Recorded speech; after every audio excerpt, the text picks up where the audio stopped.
Vamos atualizar aqui o Bitcoin. Você está vendo que a gente teve um candle bem considerável, um candle semanal, né? Depois de um rompimento aqui do último fundo, a gente teve esse candle aqui semanal com uma agressão bem interessante. Também teve um volume interessante. Então, se a gente for voltar aqui, a gente sabe que a gente está buscando aqui um fundo no mensal, né? Igual esse fundo aqui, porque a tendência ela é muito nítida do Bitcoin, né? Estamos buscando então esse fundo do mensal, e esse fundo mensal ele acontece quando um dia entra em sobrevenda, como a gente já explicou. O dia de sobrevenda entrou aqui, que aí gera uma região de compra, uma região considerável, né? E aí nesse cenário aqui, quando você rompe o fundo e não continua, rompe o fundo e não continua, você gera uma cunha, né? Isso aí é um sinal de fraqueza junto com o padrão gráfico que rompe para cima, que seria a cunha descendente aqui que a gente está vendo, né? Então tem grandes possibilidades do Bitcoin realmente estar rompendo essa cunha, né? E retestando aqui agora para a gente tentar buscar essa região aqui de preço, e se rompido, porque aqui também tem muita grana, a gente busca essa outra região aqui, né? E aí se a gente for colocar a Fibonacci, né, que eu estava olhando nos vídeos passados, seria o seguinte: se o Bitcoin chegar nesse ponto aqui e ele ficar segurando aqui, é muito provável que ele vai buscar um fundo mais baixo do que esses fundos aqui anterior, e a gente vai buscar aí 72, 60, 68, por aqui, essa região aqui, né? Mas se ele conseguir romper aqui, fazer um pullback e romper, a gente vai buscar essa região, e aí dentro da minha análise a gente já estanca esse movimento, que seria aí por 0,50 aqui, né? A gente já estanca esse movimento com a maior probabilidade de fazer um pullback aqui e buscar o topo, né? Ou fazer uma bandeira de alta e buscar o topo, né? Só que esses movimentos acontecem em partes, né? Então a gente tem que ir acompanhando, né? O que aconteceu de interessante foi uma subida bem considerável do diário, né? E o diário já está bastante esticado aqui, né? Nessa subida já subiu consideravelmente, né? Sem fazer pullback, né? É uma subida que assim pode ser um pouco perigoso porque não fez pullback nenhum, mas no 4 horas fez bastante pullback. 4 horas aqui a gente fez uma subida interessante, a gente fez um topo, um fundo, topo, fundo, topo. Fizemos o fundo mais alto que o fundo anterior, né? Não chegamos a romper. Então a maior probabilidade é a gente fazer um topo, né, menor para buscar esse rompimento aqui, né? Então esse rompimento aqui, esse candle ele já tinha que ter rompido isso aqui, ó, para fazer um pivô de baixa e decretar aqui um topo no diário, que é o que a gente está esperando fazer. Quando a gente faz o pivô, em 4 horas a gente faz um topo no diário. Então aqui, para ser o topo no diário e começar a correção do diário aqui, para buscar por um fundo mais alto que o fundo anterior, a gente tem que perder esse fundo aqui. A gente tem que fazer um pivô de baixa no 4 horas. E a maior probabilidade é que a gente realmente faça isso, porque o tempo gráfico diário já subiu bastante, né? Ele já subiu bastante, então é muito provável que tenha uma correção, né? Que a gente tenha uma correção para a gente fazer esse fundo, né? E essa correção acontece quando a gente perde o último candle, né? A base do último candle. Eu considero o pavio, eu não considero o corpo, eu considero o pavio. Então, no candle passado de segunda-feira, né, que é esse candle aqui, a gente teve uma subida interessante, mas a gente não conseguiu romper, né? E a gente pode até mesmo ficar aqui dentro, né? Ter esses 3 candles um dentro do outro, né? Que aí seria um padrão de equilíbrio, né? Que esse padrão de equilíbrio não tem lado para romper, né? E aí o volume também vai caindo, né? E aí é muito provável que também esse candle possa ficar um dentro do outro aqui. Mas a maior possibilidade que eu vejo é de uma correção no diário, porque esse movimento já subiu bastante ao ponto da gente fazer essa correção. Se acontecer essa correção no diário, a gente pode buscar uma Fibo aqui, né? Pode ficar de olho nessa Fibo para a gente fazer para a gente se posicionar em mais ou menos aqui em 38, que seria essa região aqui, ó. A gente se posicionar nessa região, né? Para quem não conseguiu comprar aqui, né, no fundo que a gente comprou aqui, eu falei no último vídeo, a gente pode ir buscar uma posição aqui nessa região, né? E essa região aqui a gente também tem as médias móveis aqui, que a gente já rompeu as médias móveis, então a gente vai retestar. Então é provável que se esse candle ele vir até aqui, junto com esse cenário aqui, a gente pode até buscar os 60 minutos em sobrevenda, que seria 1 hora em sobrevenda, que aí seria abaixo disso daqui, junto com essa média móvel aqui de 200, né, e aquela região toda que eu mostrei para vocês. Então, a melhor oportunidade seria essa região para a galera que não conseguiu comprar, se posicionar aqui para buscar um rompimento aqui, né, que aí a gente estaria fazendo aqui um topo, né, uma bandeira de baixa, né, se realmente esse movimento estiver muito forte e a gente continuar o movimento de alta para buscar esses topos aqui, né, que seria uns topos bem interessantes, que tem muita liquidez, e a gente pode haver um flush para buscar uma região bem mais alta, né, que seria 91 e tal, que é a região que eu coloquei no último vídeo. Então é muito provável que hoje a gente tenha essa correção. Se não corrigir, o movimento ele fica bem estranho, né, o movimento diário fica bem estranho, porque ele não tem correção nenhuma. Se ele continuar subindo aqui, esse candle continuar subindo, esse movimento fica extremamente forte. Extremamente forte. A gente vai buscar, depois disso, né, uma correção no diário, né?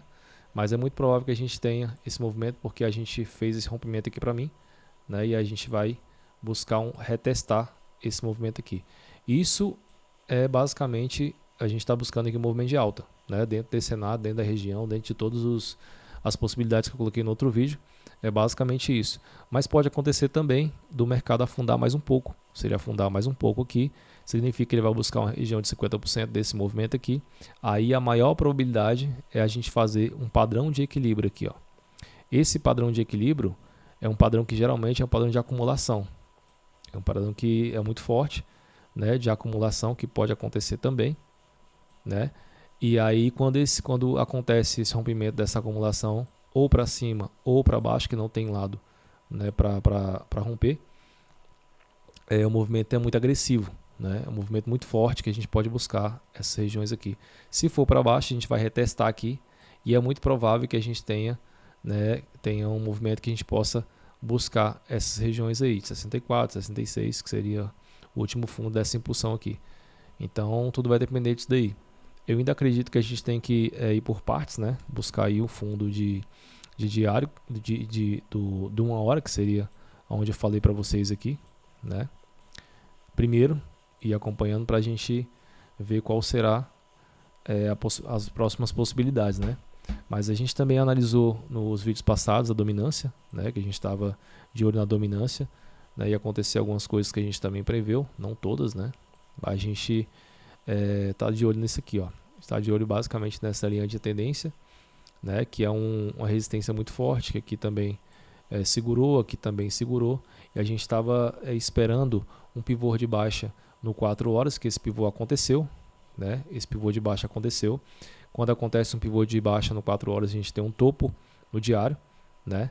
E aí a gente vai buscar agora um fundo, fizemos o fundo aqui também, e agora fizemos um topo, então um padrão de equilíbrio, né? Um padrãozinho de equilíbrio em 4 horas, e a maior probabilidade também é ficar dentro desse padrão, né? Para buscar um rompimento aqui para baixo. Por que um rompimento para baixo? Porque esse movimento aqui ele já está muito esticado, né? E essa linha de tendência ela já está segurando bastante, já tem muito tempo que ela está segurando essa linha de tendência. Com o movimento que também está esticado, com essa rejeição de candle que teve aqui, a maior possibilidade é que a gente segure. Se a gente não segurar, a gente vai retestar esse topo aqui, né? Retestando esse topo, a gente pode ir acompanhando para ver o que vai acontecer. Mas, se a gente segurar nesse padrão de equilíbrio, a gente pode ver esse rompimento aqui com um pivô de baixa no diário. Aí a gente decreta o semanal. Decretando o pivô de baixa no diário, a gente tem um topo no semanal, e aí a gente vai ver uma correção bem interessante, né? Que aí é o cenário que eu já estava esperando, que eu estou esperando na verdade, que é um cenário de correção da dominância, e aí as criptos vai começar, né, a subir de uma forma bem interessante, de 15 a 20% aí, né, que é a base, né, que é mais ou menos essa porcentagem que sobe, Para você ter uma ideia, a gente teve um dia aqui de correção aqui na dominância e as criptos subiram 7, 8%. Isso foi num dia. Imagine se aconteceu o semanal. Se acontecer uma correção semanal, que já tem um tempo que não acontece, olha aqui, ó. A última vez que aconteceu foi aqui e aqui. Se acontecer essa correção semanal, aí é onde o Ethereum vai começar a criar força contra o BTC, né? E aí o Ethereum vai subir e outras moedas aí vão subir, vão se recuperar, né? É um cenário que é bem interessante. Se isso acontecer, o Bitcoin ele tende a ficar mais fraco e aí ele pode criar um padrão de equilíbrio aqui também. Na verdade aqui, ó, topo, fundo, um topo e um fundo, né? Padrão de equilíbrio momentâneo para buscar um ombro, cabeça, ombro aqui, ó, e tentar romper para buscar depois esse movimento aqui. A gente também tem que dar uma olhada no S&P 500 porque o BTC está literalmente fazendo quase que os mesmos movimentos, né? Como já tem o ETF e tal, então a gente tem que acompanhar agora o S&P 500 para a gente ver o que está acontecendo. Que aí com a queda do S&P 500 o BTC também cai, mas a gente está surpreendendo porque nesse movimento o S&P 500 caiu muito e o BTC corrigiu bem pouco, né? Mas a gente deu uma olhada aqui no diário e a gente também tinha acompanhado essa correção aqui. A gente estava vendo que poderia ter esse movimento aqui, né? Como teve esse movimento, né? E agora olhando aqui, o movimento foi muito forte no diário, ao ponto de que tem que corrigir também para buscar aí um fundo mais alto que o fundo anterior aqui, né? Fundo bem mais alto, e para tentar validar essa região aqui. Se isso acontecer, se esse pivô acontecer, a gente tem um fundo que dificilmente esse fundo vai perder. Se isso acontecer, o Bitcoin também sobe, né? E muitos mercados também vão ter uma alta significante.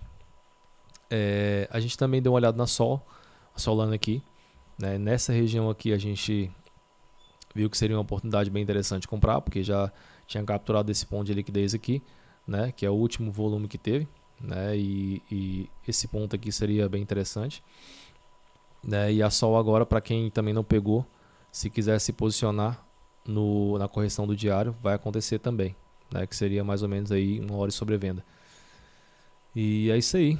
Deixa eu ver se tem mais alguma atualização aqui, né? A gente tem que dar uma olhada aqui na dominância que a gente já viu, mas aqui no ETH contra BTC a gente até teve uma subida ontem, né? Bem interessante, mas essa subida foi só para fazer um topo no semanal, se eu não me engano, ou no diário mesmo, né? Deixa eu dar uma olhada aqui para a gente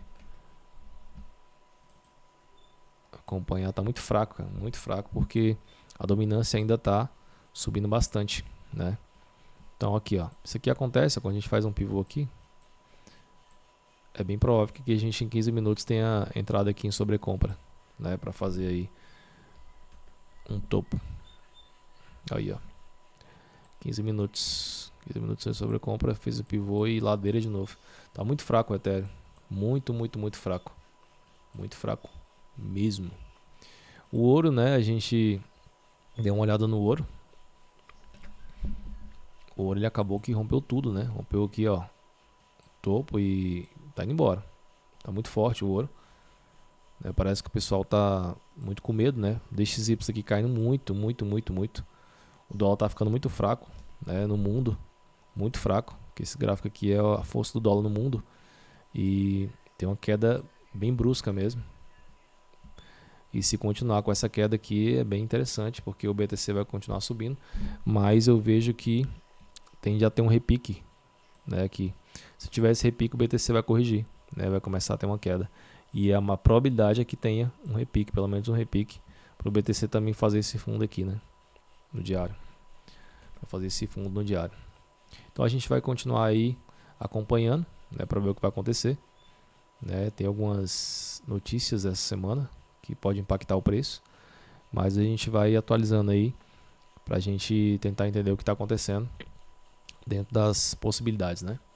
Mas se você viu os vídeos anteriores, você viu que a gente passou a informação que esse fundo aqui pode ser que segure, né?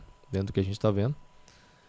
E a gente vai acompanhando aí para mais atualizações aí do mercado cripto em um cenário que está bem interessante, bem interessante. Se você está de fora, só esperar o fundo ascendente aqui do diário, né? É isso aí. Se você gostou, dá um like pra gente aí. Segue a gente aí no nosso canal aí do YouTube, né? Pra que dá uma ajuda interessante aí pra gente, né? E se você quiser também alguma análise de alguma moeda, alguma cripto aqui, você pode colocar no comentário que a gente vai analisar aí pra você, tá bom?